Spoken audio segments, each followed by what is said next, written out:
Hi everyone, welcome back to our channel.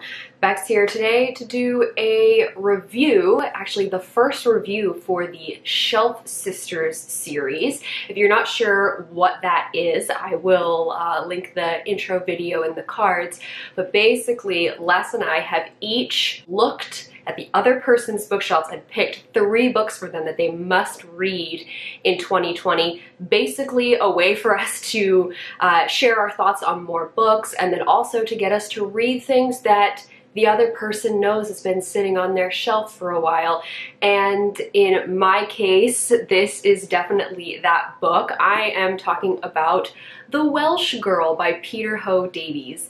This is a book that I think I've had for almost 10 years maybe now. Les got it for me, I think for my birthday. And it's just one of those books that's been sitting on my shelf. I just never felt the real call to pick it up, and I feel a little bit like a bad friend in that case, but I have finally read it because she told me I had to. The Welsh Girl is a World War II historical fiction novel. It was actually longlisted for the Man Booker Prize when it was published, which I think was 2006, 2007, around that time. So I expected something kind of literary, but hopefully still engaging, because I am somebody that enjoys World War II stories. And let's just say that if I wasn't doing this review series, this Shelf Sisters series, I probably wouldn't have filmed a review of this book. Definitely not an individual review, because I really feel like it was just okay. In this book, we follow 3 perspectives, but we really focus on 2 of them. The one that isn't as focused on is a translator. One of the ones that we do spend a lot of time with is Esther. She's a Welsh farm girl, grew up on a sheep farm, has lived in Wales her entire life, hasn't ever really left, that sort of thing, that kind of person. And then we have Karsten, who is a German soldier who becomes a prisoner of war. The chapters alternate between the perspectives, specifically Esther and Karsten. We learn a bit about their backgrounds, and then we also learn how their stories end up interconnecting. What did I like about this book? I'd say the writing was often really well done. It does have that literary fiction vibe, but it was not too heavy on that style. Sometimes books just go really hard into this fancy, flowery writing, and it can be too much. I didn't think it was too much in this book.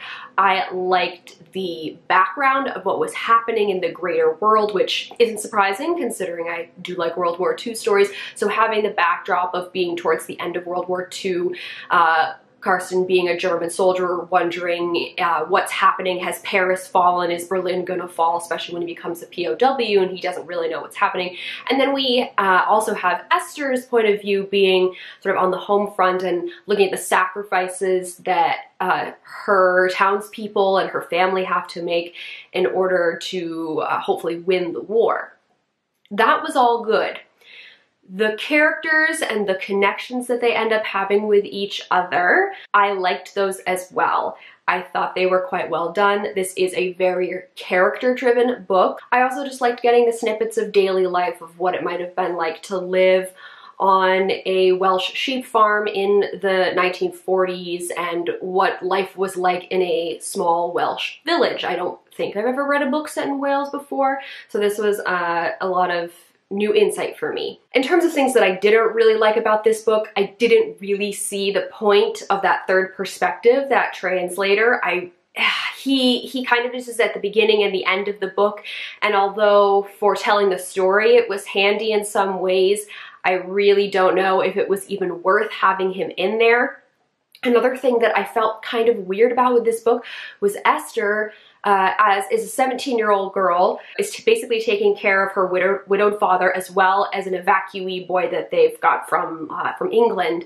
She is very much the mother figure in her household, and she's going through some really tough stuff, but she's doing it very much by herself because her mother isn't around, and she also doesn't seem to have any friends. It's very weird, the fact that she grew up in this town, and I can understand maybe not having any guy friends because they've all gone off to war, but she never mentions any friends from school, any female friends that she can turn to help her, to just have a moment to relax with. She doesn't have any friends. And I just felt that was really weird, especially for a 17-year-old girl who's living in the same place that she grew up in. She would know people. I don't know if I just missed something about that, about why she has no friends, or if the author just kind of said it would be easier for the story, for the turmoil of the character, for her to not have anybody her own age to talk to. I'm all about the female friendships in books, and to not have that there when I really think it should have been there, at least to some degree, was weird.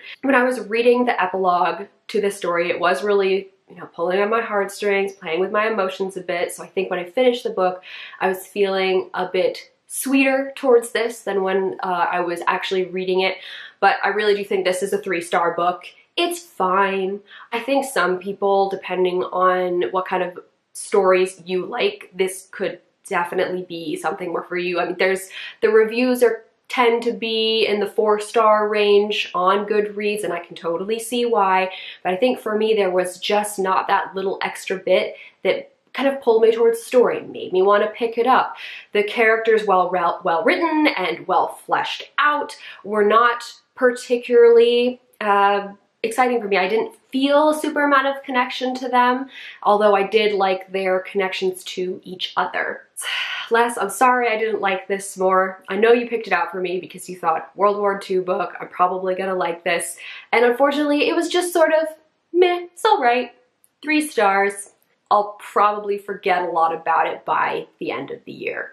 If you guys have read The Welsh Girl or any other books by Peter Ho Davies, let me know what you thought of them down below. I know he has a few other books that are very well received, and although I'm not particularly drawn to reading any of them, if you guys have good things to say, it may be worth picking up because the writing was definitely one of the stronger parts of this book. As always, all of our links are in the down bar. You can go check those out if you feel so inclined. Thank you guys very much for watching, and I'll see you later.